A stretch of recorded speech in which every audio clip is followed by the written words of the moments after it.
नमस्कार, ग्लोबल न्यूजमा स्वागत छ। म वसुधा केसी।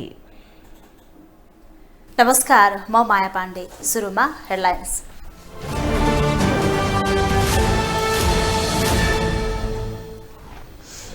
चुनावमा अन्यल सिर्जना हुने अभिव्यक्ति नदिन प्रमुख निर्वाचन आयुक्तको आग्रह। मिति सार्न खोजे संकट आउने चेतावनी। महानगर र उपमहानगरपालिकाको उम्मेद्वारीबारे छलफल गर्न बसेको कांग्रेस बैठक निष्कर्षविहीन। गठबन्धनमै पनि प्रतिस्पर्धा हुन सक्ने। सत्ता गठबन्धन दलभित्र चुनाव अघि नै पहिरो जाने प्रतिपक्षी एमालेको दाबी। जसपाले कैलालीमा तालमेल नगर्ने। बेलायती प्रधानमन्त्री जोन्सन सहित 10 जनालाई रूस प्रवेशमा प्रतिबन्ध। शत्रुतापूर्ण व्यवहार जारी राखेको निष्कर्ष।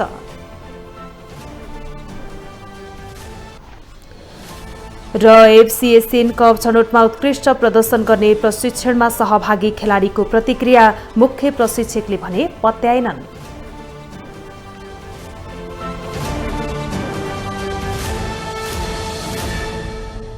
ग्लोबल न्यूज अब विस्तारमा। स्थानीय तहको चुनाव आउन अब मुस्किलले 4 साता बाँकी छ। चुनावको तयारी गरिरहेको निर्वाचन आयोगले कुनै पनि हालतमा चुनाव नसर्ने बताएको छ।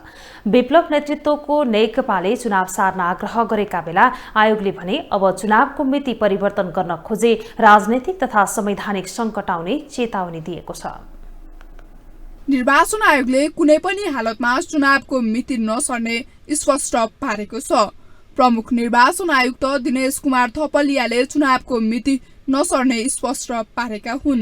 नेत्रविक्रम चन्द विप्लव नेतृत्वको नेकपाले चुनावको मिति सारेर आफ्नो दल समेत चुनावमा सहभागी हुने वातावरण बनाइदिन सरकारसँग आग्रह गरेको समाचार सार्वजनिक भएको थियो। निर्वाचनको मिति तय गर्नुभन्दा पहिले धेरै विषयमा बहस र छलफल भएकै 30 गते अथवा जेठको 5 गते अगावै निर्वाचन हुनुपर्छ भनेर आयोगले भनिरहँदा संविधान र कानुनका विषयमा केही प्रसङ्गहरू चलेकै हो। त्यसलाई निर्वाचन मिति तोक्ने विषयमा भनेको एउटा तर्कको रूपमा हामीले स्वीकार पनि गरेका हौं। स्थानीय तहको चुनाव आउन अब 4 साता मात्रै बाँकी रहेका बेला निर्वाचन आयोगले मतपत्र छाप्न सुरु गरिसकेको छ। निर्वाचन आचार संहिता समेत जारी गरिसकेको छ। आयोगले आचार संहिता विपरीतका अभिव्यक्ति नदिन समेत राजनीतिक दलका नेताहरूलाई सचेत गराएको छ। आयोगले अहिले यो मिडिया अभिमुखीकरणको कार्यक्रम गरिरहँदा हामीले परम्परागत रूपमा प्रयोग गर्दै आएका रेडियो टेलिभिजन र छापा माध्यम मात्र होइन, सूचना प्रविधिको विकास सँगसँगै विकास भएका, साँच्चै भन्नुहुन्छ भने सञ्चार माध्यमको लय पक्रँदै अगाडि बढिराखेका अनलाइन समाचार माध्यमहरू र सम्पूर्ण अहिले सामाजिक सञ्जालको रूपमा रहेका माध्यमहरूलाई पनि यसै परिवेशभित्र राखेर हेर्नु पर्दछ भन्ने हामीलाई लागेको छ। यता चुनावको मिति नजिकै गर्दा सत्ता गठबन्धनमा आबद्ध दलहरू र प्रमुख प्रतिपक्षी दल नेकपा एमाले उम्मेद्वार चयनदेखि घोषणापत्र लेखनको काम गरिरहेका छन्। कांग्रेस र एमाले घोषणापत्र लेखनको काम सम्पन्न गरिसकेका छन्।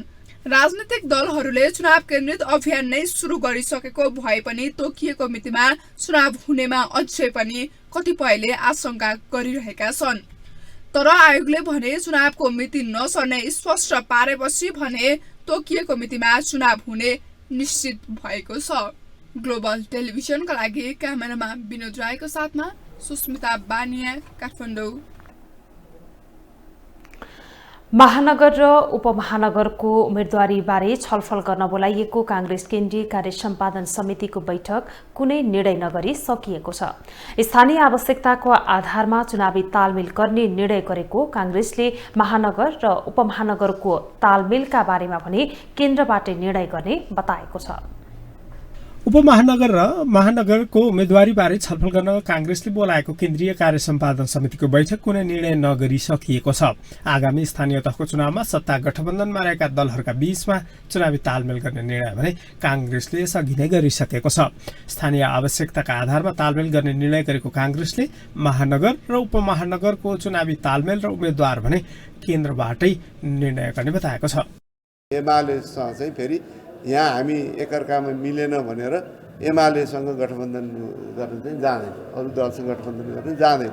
त्यही नै सहमति शीर्षस्थ तहमा भएको हो। उम्मेद्वारबारे कुनै निर्णय नगरेको काङ्ग्रेसले सत्ता गठबन्धनमा रहेका दलबाहेक एमालेसँग चुनावी तालमेल नगर्न भने निर्देशन दिने निर्णय गरेको छ। काङ्ग्रेसले एमालेसँग तालमेल नगरी मित्रवत प्रतिस्पर्धा गर्न समेत नेता कार्यकर्तालाई निर्देशन दिएको हो। वडाको क्षेत्रीय समितिकै संसदीय दलले गर्छ, त्यही नै हो, दुविधा छैन। गाउँपालिकाको जिल्लाले गर्छ, नगरको र उपनगरपालिकाको प्रदेशले गर्छ, महानगरपालिका केन्द्रले गर्छ। यो चाहिँ गठबन्धन सम्बन्धमा मात्रै यो उपनगरपालिकाको पनि निर्णय केन्द्रले गरिराखेको हो।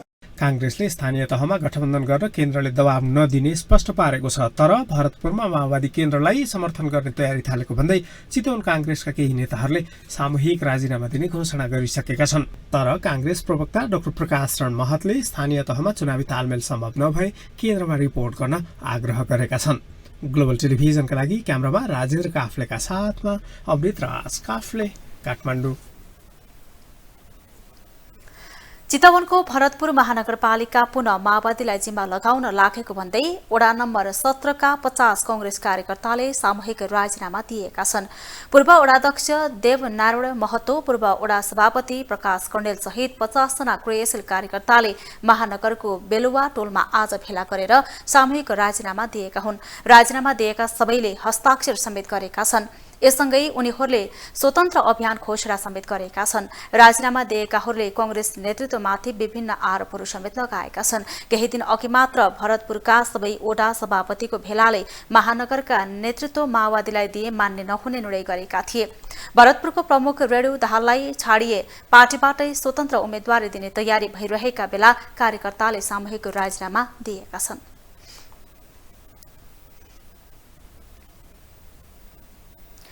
सत्ता गठबन्धनमा रहेको जनता समाजवादी पार्टीका अध्यक्ष उपेन्द्र यादवले सबै स्थानीय तहमा चुनावी तालमेल नहुने स्पष्ट पारेका छन्। कैलालीमा गठबन्धन तोडेको जसपाले परिवर्तनकारी शक्तिहरूसँग चुनावी तालमेल हुने दावी गरेको छ।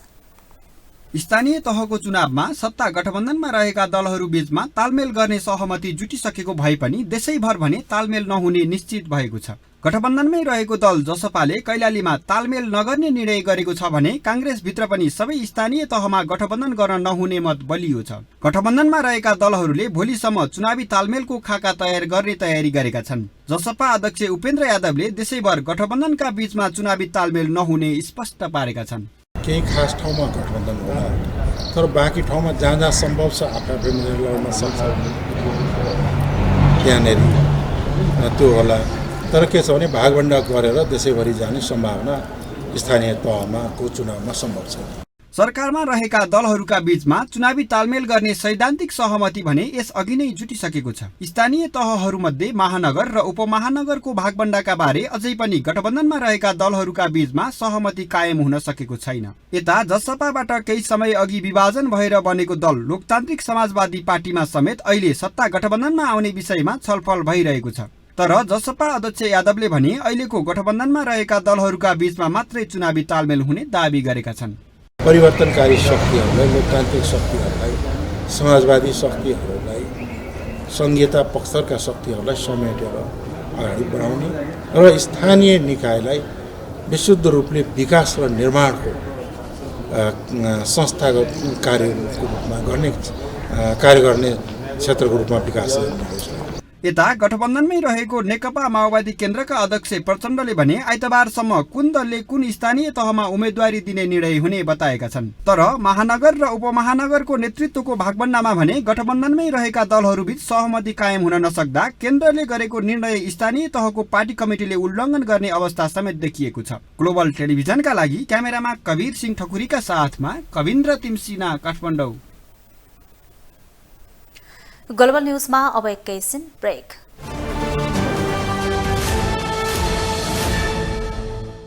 ब्रेकपछि स्वागत छ। अब बाँकी न्यूज। चीनमा अध्ययनरत विद्यार्थी कोरोना महामारीका कारण बीचैमा पढाइ छाडेर 2 वर्ष अघि नेपाल फर्किएका थिए।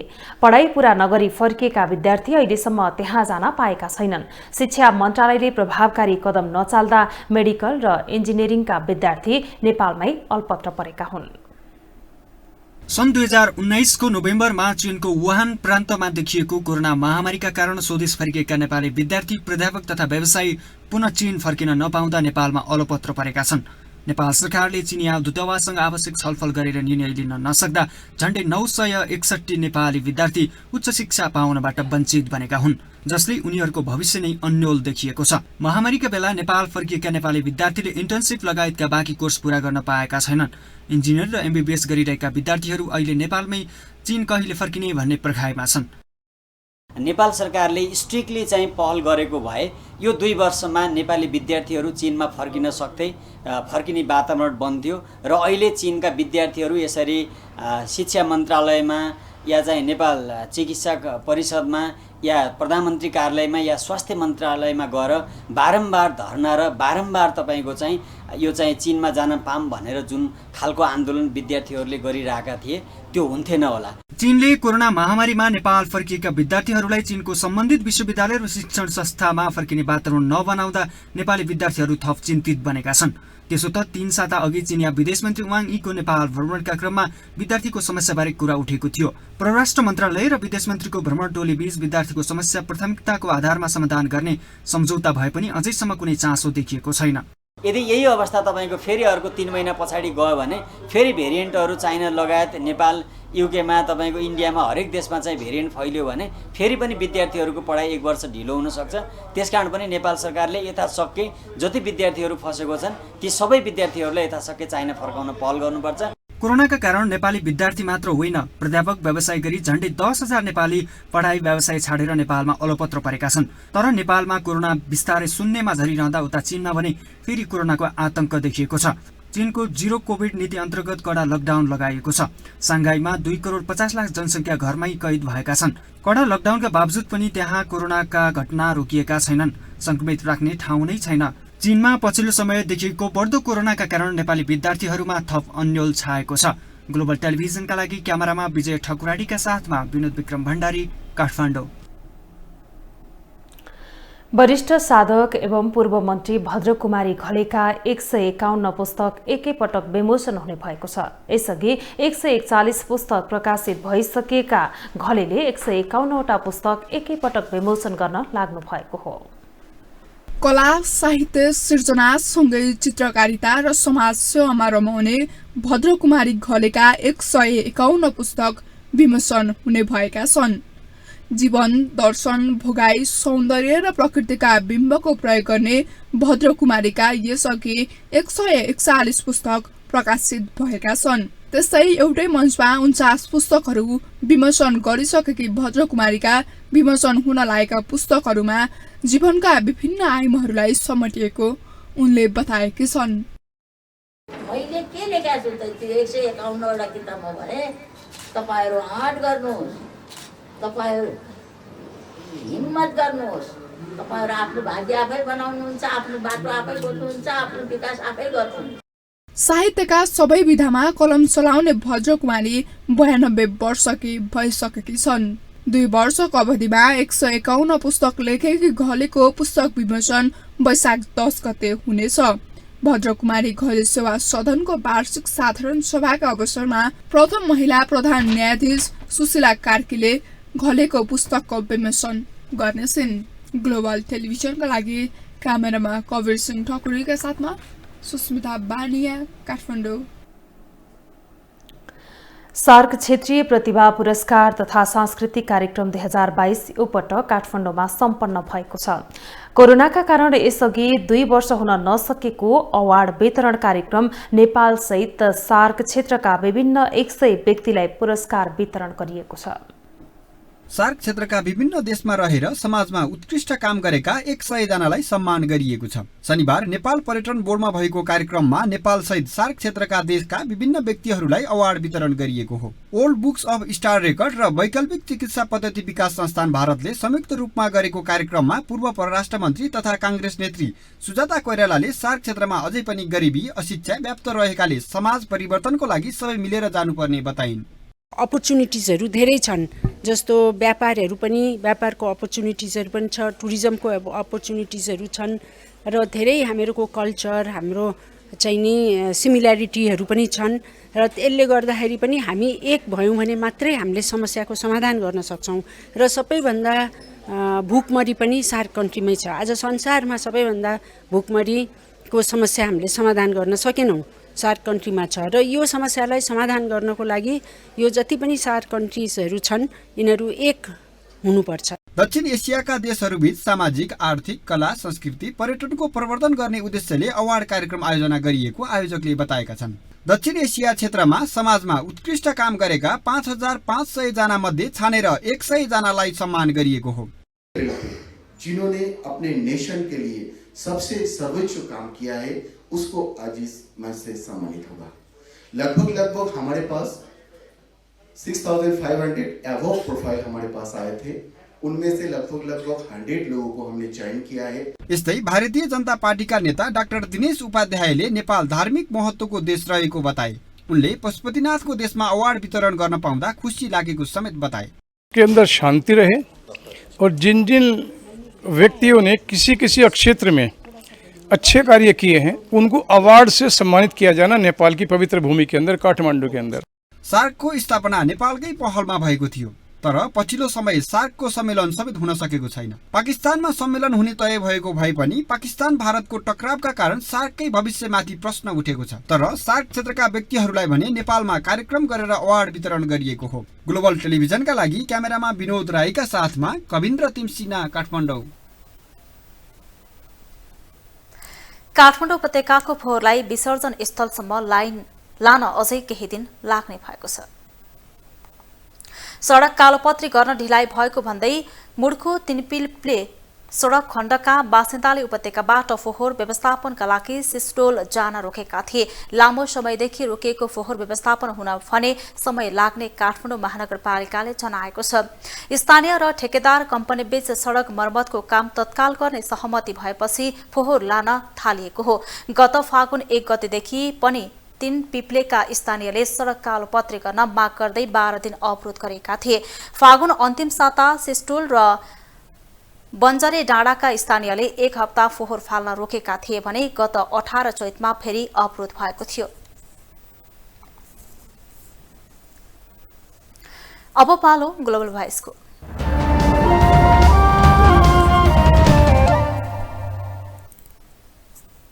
चोक र गल्लीमा फोहोरको डङ्गुर काठमाडौँ महानगरको विशेषता नै मानिन्छ।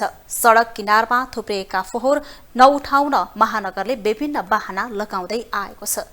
यसै सन्दर्भमा ग्लोबल भोइसमा आज हामीले काठमाडौँवासीलाई सोधेका छौं, फोहोर उठाउन नसक्ने महानगरको नेतृत्वलाई के भन्नुहुन्छ।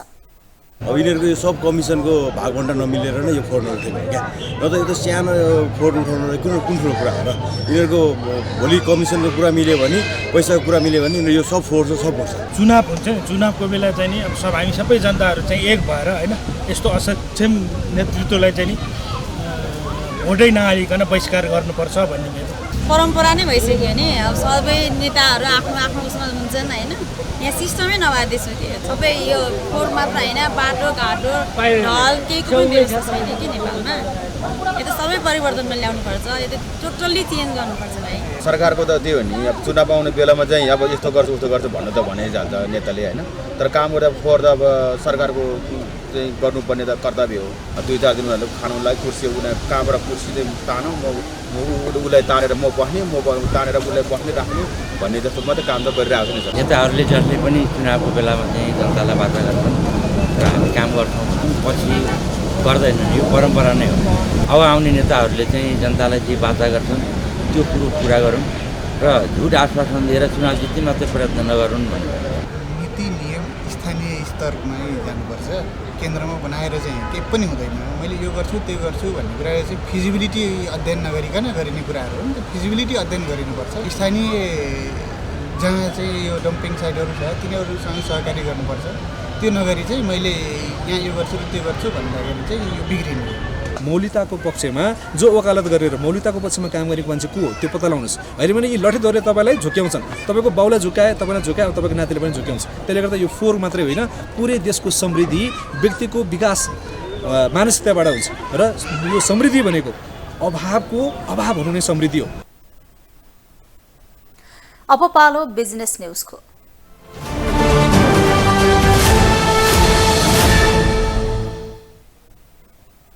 नेपाल नागरिक उड्डयन प्राधिकरणले भैरहवा स्थित गौतम बुद्ध अन्तर्राष्ट्रिय विमानस्थलको नयाँ धावन मार्ग वैशाख 8 गतेदेखि सञ्चालनमा ल्याउने भएको छ। प्राधिकरणले पुरानो 2500 मिटर लामो धावन मार्ग बन्द गरेर 3000 मिटर लामो नयाँ धावन मार्ग सञ्चालनमा ल्याउन लागेको हो। नेपाल नागरिक उड्डयन प्राधिकरणका महानिर्देशक प्रदीप अधिकारीले बुद्ध, यति, श्री, गुण र सौर्यकरी 5 एयरलाइन्सले वैशाख 8 गतेदेखि आन्तरिक उडान सुरु गर्ने बताउनुभयो। उहाँले वैशाख 8 गतेदेखि धावन मार्ग सुरु हुने भए पनि अन्तर्राष्ट्रिय उडान भने नहुने बताउनुभयो। उहाँले गौतम बुद्ध अन्तर्राष्ट्रिय विमानस्थलमा अन्तर्राष्ट्रिय उडान जेठ 2 गते बुद्ध जयन्तीका दिनबाट सुरु हुने जानकारी दिनुभयो। नेपाल सरकारको र प्राधिकरणको संयुक्त लगानीमा बनेको विमानस्थल थियो। वैशाख 8 गतेदेखि विधिवत रूपमा व्यापारिक उडानमा यो विमानस्थल सञ्चालन हुनेछ। अन्तर्राष्ट्रिय उडानको हकमा हामीले यसको डेट हामीले जेठ 2 गते राखेका छौँ। जेठ 2 गतेदेखि अन्तर्राष्ट्रिय र आन्तरिक उडानहरू हुनेछन्, व्यावसायिक उडानहरू। महानिर्देशक अधिकारीले पोखराको विमानस्थलको भौतिक पूर्वाधारको काम पनि लगभग सकिएको जानकारी दिनुभयो। ढिलोमा अंग्रेजी नयाँ वर्ष र छिटोमा दशैंसम्ममा पोखरा विमानस्थलबाट पनि अन्तर्राष्ट्रिय उडान गर्ने उहाँको भनाइ छ।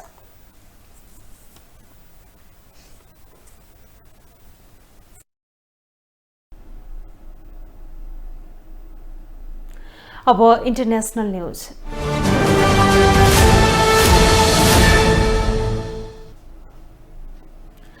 बेलायती प्रधानमन्त्री बोरिस जोन्सनलाई रूस प्रवेश गर्न प्रतिबन्ध लगाइएको छ।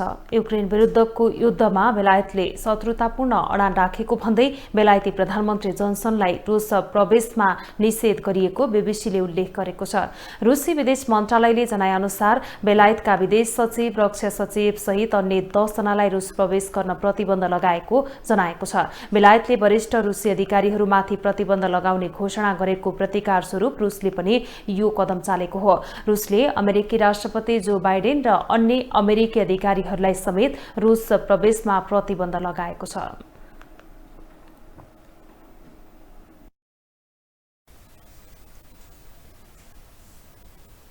अब पालो स्पोर्ट्स न्यूजको।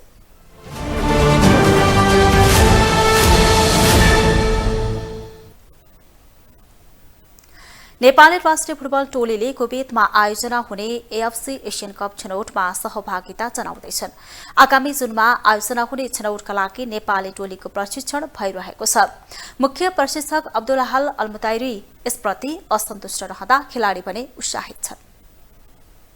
एएफसी एसियन कप छनौट प्रतियोगिताको कठिन मानिएको समूहमा रहेको नेपालले जुन 8 देखि 14 सम्म कुवेतमा हुने प्रतियोगिताका लागि तयारी गरिरहेको छ। कठिन मानिएको समूहमा रहेको नेपालले छनौटमा उत्कृष्ट प्रदर्शनको आशा राखेको छ।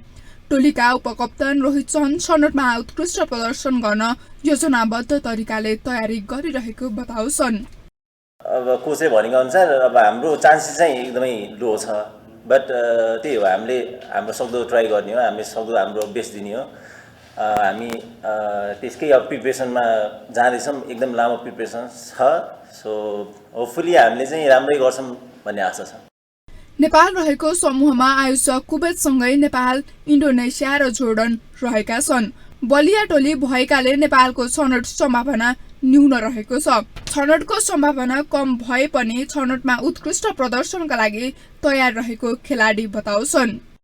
सो अहिले प्रिपरेसन अब भर्खर हिजोदेखि सुरु भएको छ होइन। सो यो 2 दिन भयो, आज भयो। सो 2 दिन राम्रो भइरहेछ र पछि पनि राम्रै हुने हाम्रो चाहिँ आश छ। हाम्रो कोचले हिजो भन्नुभएको थियो होइन। सो हामीले पनि पढ्यौँ होइन। तर हाम्रो प्लेयरको कोचको पनि अब मनभित्र चाहिँ एउटा टार्गेट छ होइन, हामी जति सक्दो हाम्रो टिम हाम्रो कन्ट्रीलाई चाहिँ एउटा प्राइड दिने ठाउँ बनाउनेछौँ होइन। हामी खेल्नलाई के अरे उ गर्न जाने हो होइन, लड्न जाने हो, जित हार भन्ने पछिको कुरा हो।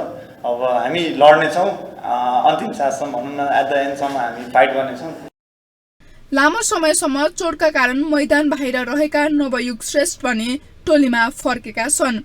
एएफसी एसियन कप छनौट प्रतियोगिता आफ्ना लागि चुनौती र अवसर भएको उनको भनाइ छ। अब एसियन क्वालिफाइङको लागि चाहिँ जुन एउटा ठुलो उसमा चाहिँ अब त्यसको लागि चाहिँ तयारी गरिरहेछ। त्यही अनुसार चाहिँ अब मेहनत गर्ने हो, त्यही अनुसार अब गरेछ। मेरो भनेको चाहिँ पर्सनली मैले चाहिँ अब म आफ्टर इन्जुरी पनि अब फेरि पनि मैले चाहिँ एउटा कमब्याक गरिरहेको छु, अथवा म फेरि पहिलाको फर्ममा आउनु छ नि त, मलाई त्यो चाहिँ प्रुभ गर्नु छ। तर मुख्य प्रशिक्षक अब्दुल्लाह अल्मुताइरी भने खेलाडीको अभ्यासबाट सन्तुष्ट छैनन्। अहिलेको तयारीले लक्ष्यमा पुग्न निकै कठिन हुने उनको भनाइ छ। We have 46 days. We will train here in Nepal 4 weeks. 11 or 12 May we will travel to Qatar or other option. After that we will travel to Kuwait to be ready there. We will stay there 10 to 12 days before the qualifiers.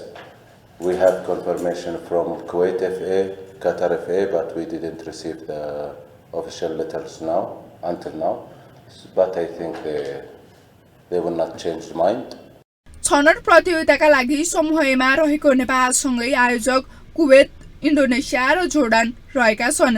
एएफसीले एसियाली 24 टोलीलाई 6 समूहमा विभाजन गरेको छ, जस अन्तर्गत हरेक समूहका शीर्ष टोली र 5 समूहको उत्कृष्ट दोस्रो टोली चीनमा आयोजना हुने एसियन कप 2023 का लागि योग्य हुनेछन्।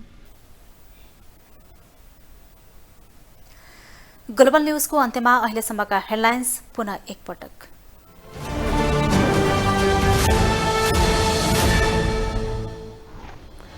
चुनावमा अन्यल सिर्जना हुने अभिव्यक्ति नदिन प्रमुख निर्वाचन आयुक्तको आग्रह, मिति सार्न खोजे सङ्कट आउने चेतावनी। महानगर र उपमहानगरको उम्मेदवारीबारे छलफल गर्न बसेको कांग्रेस बैठक निष्कर्षविहीन, गठबन्धनमै पनि प्रतिस्पर्धा हुन सक्ने। सत्ता गठबन्धन दलभित्र चुनाव अघि नै पहिरो जाने प्रतिपक्ष एमालेको दाबी, जसपाले कैलालीमा तालमेल नगर्ने। बेलायती प्रधानमन्त्री जनसन सहित 10 जनालाई रूस प्रवेशमा प्रतिबन्ध, शत्रुतापूर्ण व्यवहार जारी राखेको निष्कर्ष।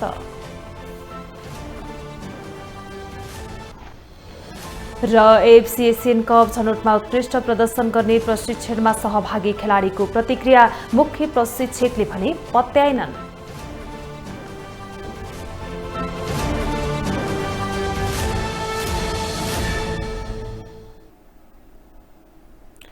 ग्लोबल न्यूज अहिलेलाई यति नै। ग्लोबल टेलिभिजन तपाईँ फेसबुक तथा युट्युबमा पनि प्रत्यक्ष हेर्न सक्नुहुनेछ।